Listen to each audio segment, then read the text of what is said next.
Olá, assombrados! Eu sou a Ana Paula e vou contar um relato para vocês neste tipo ao vivo de hoje. E aí, tudo bem? Eu espero que sim, que esteja tudo bem. Já vou pedindo para você também não se esquecer, é claro, de deixar o like no vídeo. Se gosta do canal, se curte os relatos, já vai lá e deixa o like, ok? E também temos a loja virtual, a lojaassombrada.com.br, não deixe de dar uma fuçadinha lá. E bora pro relato de hoje, que é uma parte 2 de um outro que foi muito interessante também. E é este daqui, a Confeitaria da Noite. Lembra? Depois eu coloco aqui nos cards a parte 1.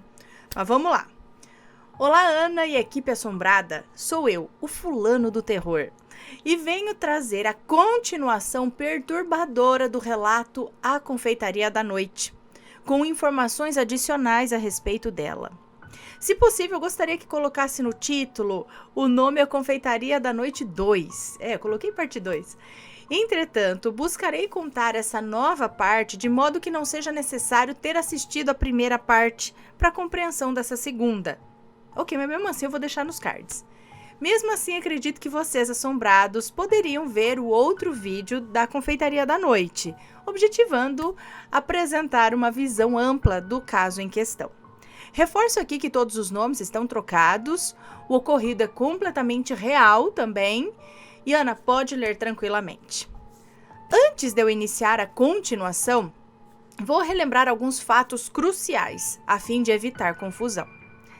Bom, a Confeitaria da Noite refere-se à Confeitaria da Lili, uma confeitaria paralela que existe e funciona numa outra dimensão.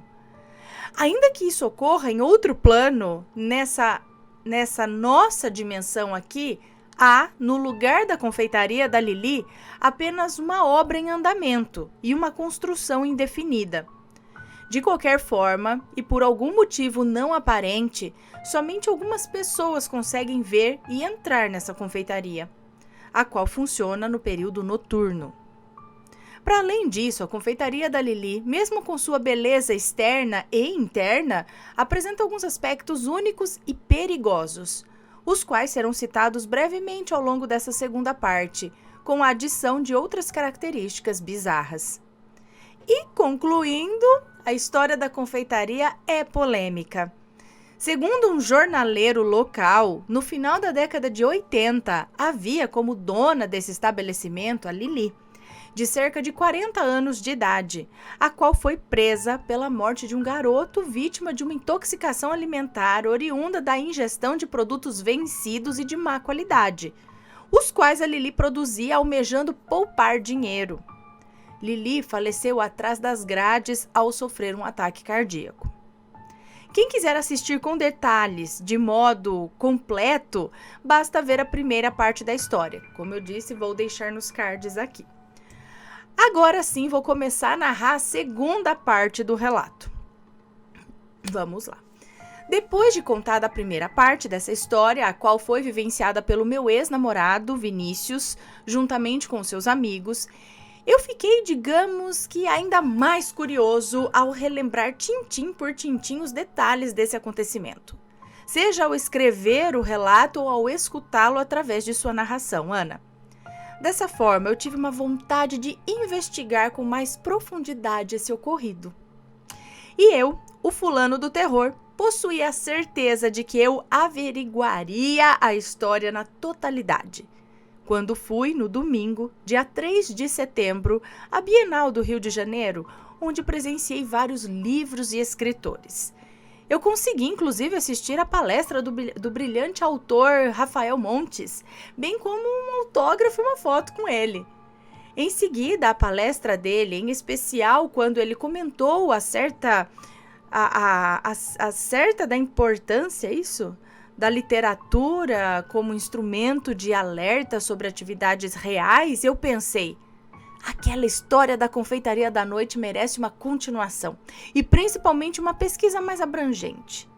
E acredite, as informações adicionais descobertas por mim são bem macabras e interessantes. Um dia após a minha ida à Bienal, ou seja, na segunda-feira, dia 4 de setembro, eu parti, após o meu horário de trabalho, em direção à cidade do meu ex e à Rua X, onde se localizava a confeitaria da Lili, objetivando encontrar mais respostas sobre a natureza desse restaurante. Cheguei lá por volta das 5 da tarde. Eu não passava pela Rua X desde 2017. E o tal local que deveria ser o estabelecimento de doces ainda permanecia visualmente com aquele cenário de obra em andamento e inacabada. Contudo, ainda insatisfeito, iniciei a investigação.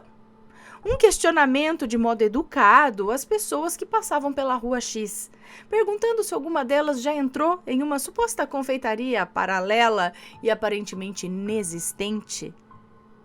Ana, a princípio, reconheço a estranheza da minha ação. Em contrapartida, constatei que não seria tão difícil buscar respostas por 2 motivos. O primeiro, porque eu agi com sinceridade.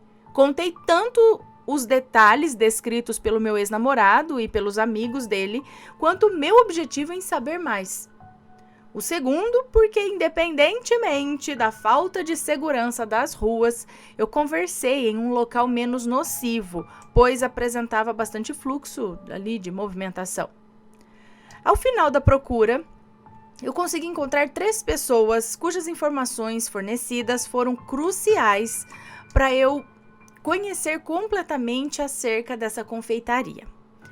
Chamarei essas 3 pessoas de Carlos, Jéssica e Joaquim. 3 indivíduos que não se conheciam entre eles. Em oposição a isso, passaram igualmente por certas experiências diferentes na confeitaria da Lili. Primeiro, encontrei o Carlos na Rua X e perto das 6 da noite, ou das 6 da tarde, 6 da noite. Segundo o Carlos, ele possuía um tempo vago para conversar comigo, pois acabara de terminar o expediente de trabalho. A princípio, ele não fez tanta questão de conversar, mas quando eu detalhei os acontecimentos por mim conhecidos sobre a tal confeitaria, prontamente ele me falou que sim, já havia entrado lá certa vez com seu irmão à noite. Carlos, antes de prosseguir com o seu relato, optou por ir comigo em direção à pracinha situada perto da Rua X, buscando sentarmos e conversarmos com mais comodidade sobre o restante do ocorrido. Para quem assistiu ao primeiro relato, sabe que o referido restaurante apresentava dentro dele 4 características atípicas. Não haver outros clientes na confeitaria, além do grupo de pessoas que entrasse, os preços dos produtos de lá serem extremamente baixos, a dona Lili atender sem permitir a divulgação de sua loja, e se divulgasse a loja, o restaurante não apareceria mais para o cliente, passando no lugar dele a ter uma construção com uma obra em andamento. Todavia, além dessas descrições, o Carlos me informou que quando ele e seu irmão já estavam numa mesa dentro da confeitaria da Lili, eles pegaram os seus smartphones, pois não costumavam dialogar entre eles assim com frequência, e acredite, ambos os smartphones não funcionaram lá dentro. A bateria dos aparelhos encontrava-se descarregada. A princípio, Carlos e seu irmão não desconfiaram, acreditando apenas que utilizaram bastante seus celulares a ponto da bateria acabar. Apesar do hábito de mexerem nos smartphones, Carlos e o irmão optaram por conversar vagamente, esperando os cupcakes sugeridos pela Lili, além dos 2 sucos. Chegando os pedidos, prontamente começaram a se alimentar. Apesar do hábito de mexerem... eu que voltei o texto aqui. Com a bela refeição encerrada, porém sem mais assunto entre os 2, Carlos passou o tempo observando a decoração do estabelecimento. E no momento em que ele olhou para trás da cadeira, ou seja, para a entrada da porta de vidro, ele presenciou uma cena um tanto quanto esquisita. Por meio do vidro, que permite uma visão externa, aparentemente não existia nada fora da loja. Era como se os irmãos estivessem envoltos a uma escuridão total. Mesmo naquela região existindo postes de iluminação, um pet shop e algumas casas, não dava para ver nada lá de dentro. Carlos me informou que novamente não deu a tamanha importância a isso, pois acreditou tratar-se ou de alguma queda repentina de energia na região, em contraste a um suposto gerador na confeitaria, vai saber. ou de algum fenômeno meteorológico atípico que bloqueou o raio de visão do campo de fora. Para além disso, Carlos me afirmou que, assim que ele e seu irmão saíram desse restaurante, o celular dele vibrou no bolso de sua calça, recebendo uma notificação. Em outras palavras, a bateria de seu smartphone não só não havia acabado, como a carga era superior a 33%. A pior parte da experiência dos dois irmãos ali centrou-se no dia posterior, pois o Carlos passou mal. E o irmão dele, que é mais novo, apresentou uma dor extremamente maior, a ponto do garoto ficar internado em observação durante 3 dias no hospital, vítima de uma infecção estomacal. Posteriormente, quando os dois contaram sobre a confeitaria da Lili aos pais, os pais não acreditaram neles, pois os 4, ao partirem para o restaurante, perceberam que no local havia somente uma obra em andamento. Eu, o fulano, senti-me triste pelo acontecimento. Simultaneamente, agradeci ao Carlos por me contar a experiência dele, no geral, né? De modo que achei ele bacana e trocamos contato através dos nossos números de telefone, mas apenas como amigos mesmo, sem nada romântico. Atualmente conversamos pelo smartphone. Carlos, ao me dar o seu número de contato, despediu-se. Eu, o fulano do terror, ainda na pracinha, perto do banco de sentar, consegui encontrar, após determinado período, outra pessoa por perto que me forneceu ainda mais conteúdo sobre aquele restaurante. Jéssica caminhava sozinha, porém permitiu a nossa interação sobre o assunto da confeitaria da Lili, no momento em que viu a compatibilidade das histórias entre ela e as por mim contadas, ou conhecidas, né? Sentamos, portanto, um ao lado do outro no banco da praça. Quando eu terminei de falar sobre os detalhes do meu conhecimento, a Jéssica sorriu ironicamente e me disse: Fulano, o que todos vocês, pelo visto, não sabem é o que acontece se alguém pedir um doce diferente de um cupcake. Curioso, logo tratei de questionar. O que acontece, Jéssica? Conte-me, quero saber. Jéssica então me respondeu, começando a narração sobre a experiência dela na confeitaria da Lili. Ela disse assim: no início desse ano, a minha mãe e eu passeávamos e optamos por entrar nessa bela confeitaria, até então nunca vista por nós duas ali. A Lili insistiu que comêssemos algum cupcake. Entretanto, eu não gosto de cupcakes. Apenas a minha mãe come essa sobremesa. Sendo assim, pedi para mim uma torta de banana. A Lili, que deveria ter ali em torno de uns 75 ou 76 anos, mostrou-se indignada com a minha negativa diante da sugestão do cupcake. Dava para ver a vontade dela em me expulsar da loja. Todavia, Lili, mesmo mal-humorada, me serviu a torta de banana. E a Jéssica apenas iniciava o seu relato, tá? Continuando, quando fui comer a torta de banana, eu imediatamente a cuspi, pois senti gosto e consistência de isopor. Isso mesmo, de isopor. Quando eu decidi abrir essa sobremesa com a colher, a fim de verificar se o doce era oco por dentro, o doce era decorativo. Irritada, eu mostrei para minha mãe e nós duas tratamos de reclamar com a Lili.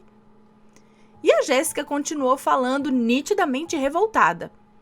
Finalizando, a Lili disse que a culpa era minha, pois ela insistiu na escolha dos cupcakes e não de um outro doce. Comentou não dar tempo dela fazer tantas coisas sozinha e por isso apenas os cupcakes estavam bons. Minha mãe e eu não pagamos a conta, pois a minha mãe sequer comeu o seu doce direito e fomos embora descontentes. No outro dia, reclamamos com conhecidos sobre essa confeitaria. Ninguém acreditou na gente, pois, em tese, o local não existe mais, né? Não existia mais. Eu, então, o fulano do terror aqui, entendi que, ao menos nesse caso, nenhuma das duas apresentaram dores ou problemas de saúde. Uma notícia positiva. Apesar de eu ficar cada vez mais assustado à medida que novas informações vinham à tona, a minha vontade de saber mais superava o meu medo. Minutos decorridos, agradeci a Jéssica, que precisou atender a chamada da mãe e ir embora para casa. E perto das 8 da noite, consegui, em meio a algumas outras tentativas, informações sobre a confeitaria por meio de um outro rapaz, que me narrou, ao meu ver, a pior parte da natureza do estabelecimento. Atendendo pelo nome de Joaquim, um senhorzinho de idade muito simpático, ele aceitou conversar sentado no banco da pracinha comigo, pois ele notou que eu realmente falava de modo sério sobre esse assunto e com conhecimento de causa. Joaquim me garantiu ter presenciado uma cena tão perturbadora naquele restaurante a ponto dele ir embora antes mesmo de comer o cupcake pedido. Partindo para o seu relato, Joaquim me comunicou o seguinte: Fulano, eu fui sozinho à confeitaria da Lili, pois eu havia caminhado anteriormente com os meus amigos da terceira idade e nenhum deles quis ir a outro local depois disso, pois já estava anoitecendo. Quando eu entrei nessa confeitaria, fiz o meu pedido. Rapidamente chegou. Em contrapartida, pedi a Lili para usar o banheiro do estabelecimento porque eu estava bastante apertado, iniciou Joaquim. Em oposição ao meu pedido, realizado de maneira educada, a Lili rispidamente me disse que não seria possível utilizar o banheiro, pois mesmo lá tendo um, ele encontrava-se completamente sujo. Eu reclamei e não aceitei a resposta da Lili, pois a minha vontade de urinar era tamanha a ponto de eu dizer a ela que eu iria embora caso ela não me deixasse utilizá-lo. E essa minha atitude me gera arrepios mesmo nos dias atuais. Bom, eu, o fulano do terror, obviamente quis saber o porquê, indagando, né? Seu Joaquim, por que você ficou tão arrepiado assim? Prontamente, Joaquim desabafou, dando a seguinte história. A Lili, após a minha insistência, me deixou ir ao banheiro. Ela levou-me até um corredor estreito, situado na lateral esquerda do fundo da loja. Tal corredor era imperceptível, pois a visão dele estava bloqueada pelas inúmeras decorações e adornos grandes, bonitos e chamativos. Tanto que eu sequer notei a sua existência ali. Desse modo, a Lili arrastou 2 decorações grandes e conseguimos atravessar o corredor apertado até chegarmos à porta do banheiro. Agradeci a Lili e entrei no banheiro. O banheiro era grande, bonito e, diferente do que ela me disse, ele encontrava-se limpo. Segundo os decorridos, fui fazer o número 1 na privada. Agora sim contarei o problema desse cômodo, pontuou Joaquim com uma expressão de suspense.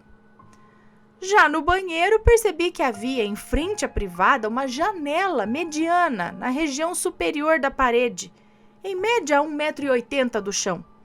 Essa janela possuía visão para a rua, a qual parecia não ter nada em volta, somente o escuro parcial advindo do quase anoitecer. Enquanto eu fazia as minhas necessidades, me senti observado por alguém na janela. Ao olhar em direção a ela, apareceu de repente um homem adulto e de face assustada, que grudou o rosto no vidro e começou a gritar num volume bastante alto. Imediatamente eu me apavorei, levantei a calça e saí do banheiro. Passei pelo corredor e saí da confeitaria da Lili. No dia seguinte, comentei o acontecimento aos meus parceiros de caminhada.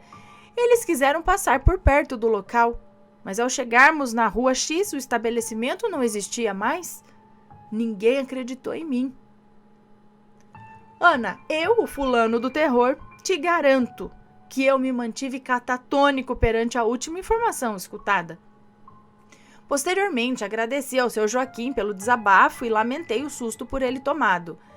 Ele se despediu e eu também, tendo em vista o horário no meu celular marcar 9 horas da noite.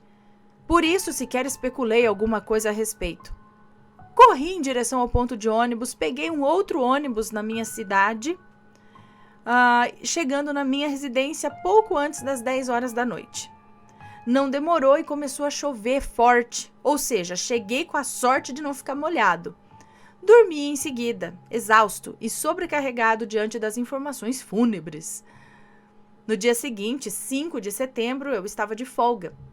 Eu não gostaria de saber mais sobre nenhuma informação interna desse estabelecimento. Eu apenas, a fim de concluir a minha investigação, planejei nessa data em questão aproveitar o meu descanso do ofício e investigar a respeito da parte administrativa dessa empresa. Ou seja, se eu encontrava algum dado técnico e concreto acerca da confeitaria da Lili na cidade e Rua X. Na cidade da Rua X, acho que é isso. Bom, eu fiz isso logo cedo, querendo chegar por volta das 9 da manhã ao cartório e à prefeitura. Então, peguei a condução tempos antes e já no cartório e depois na prefeitura pesquisei por possíveis registros da confeitaria da Lili. Consegui somente uma informação concreta, que essa empresa de fato existiu na década de 80, sendo baixada pelo próprio município. Ou seja, essa empresa teve a sua função encerrada permanentemente. Eu gostaria mesmo de saber o motivador, se possuía compatibilidade com a história narrada pelo senhorzinho jornaleiro do primeiro relato. Entretanto, ao questionar, tanto no cartório quanto na prefeitura, eu não obtive essa ou outras respostas. Naquele momento, eu decidi encerrar todas as minhas investigações sobre a confeitaria da Lili, comunicando sobre tudo a esse canal, bem como a poucas pessoas da minha inteira confiança. Ana, relato contado. O que você achou dele? Eu, sinceramente, não quis mais saber de outras informações sobre a confeitaria da Lili, tendo em vista o receio de sofrer alguma reação espiritual negativa. Eu gostaria apenas que tal estabelecimento desaparecesse, pois eu penso em quantas vítimas comeram ou ainda comerão aqueles cupcakes. Em outras palavras, eu penso nas tragédias que ocorreram ou ainda poderão ocorrer. Todavia, desconheço a maneira a ser combatida a confeitaria. E diante de tantas incertezas, uma coisa é certa. Eu mencionarei uma frase proferida por Heráclito, frase que consta coincidentemente em um dos livros do Rafael Montes. Essa frase diz o seguinte: o caráter do homem é o seu demônio. Ou seja, com toda a maldade feita pela Lili em vida, ela aparentemente conseguiu construir uma estrutura maciça, maligna, similar ao de demônios e outras entidades cruéis. Porque, pelo visto, a confeitaria da Lili parece um organismo vivo, com segredos obscuros e características próprias. Enfim, encerro por aqui. Um abraço, Ana, Matheus e Assombrados. Um beijo para você, muito obrigada. Então, será que é possível isso? A pessoa plasmar, seria plasmar uma confeitaria inteira, com comida e tudo, e que ainda faz mal para as pessoas, assim como foi o motivo, segundo aquele homem, que fechou a confeitaria dessa mulher, né? E que ainda levou ela para cadeia. Então isso aparece de tempos em tempos. O que eu acho estranho é a idade dela ter sido corrida. Se ela morreu aos 40 anos, por que ela tem a aparência de 70 e poucos anos agora? Que seria se ela estivesse viva, ela estaria envelhecida. Mas por que ela pareceria envelhecida se ela morreu? Por que ela não aparece lá então com a aparência de 40 e poucos anos? Será que ela não morreu? Na verdade, ela foi para outra dimensão e vive lá? Envelhece lá? E esse homem na janela, ele gritou o quê? Ele gritou pro senhor ir embora? O que ele grudou na janela ali? Será que era um habitante tipo de Sete Além, daquele povo que não quer que a gente apareça por lá e fica, sai daqui, vai embora, né? O que ele gritou? Não tinha nada fora, era mais ou menos essa. Então, será que algumas pessoas acabam ali, tem um portal e as pessoas acabam cruzando pro lado de lá e no lado de lá existe essa confeitaria? Gente, eu não sei. Sei que, como eu disse no primeiro relato, existem outras histórias aqui de locais onde a pessoa entra, consome, tipo, come alguma coisa, tal, e vai ver, o lugar não existe. Quando volta lá num outro dia, simplesmente não existe, nunca existiu. Então, tem vários relatos nesse sentido aqui. O que acontece? Então, será que em todo local que a gente andou aí na nossa vida realmente faz parte dessa dimensão? Ou de repente a gente já até pisou do lado de lá, numa dimensão paralela e nem se tocou disso? Alguma coisa diferente que deu uma mudada, mas a gente não deu a devida importância, porque é por um períodozinho de tempo. E se isso acontece com algumas pessoas, só que elas não conseguem retornar? E aí acontecem os casos das algumas pessoas desaparecidas. De repente surgiu um negócio ali, ela entrou, foi pra lá e não conseguiu voltar. Parece loucura, mas será? Já aconteceu alguma coisa assim parecida com vocês? Conta aí pra gente. A gente quer saber que você não está sozinho nessas suas experiências. E se for comentar, que seja com respeito, ok?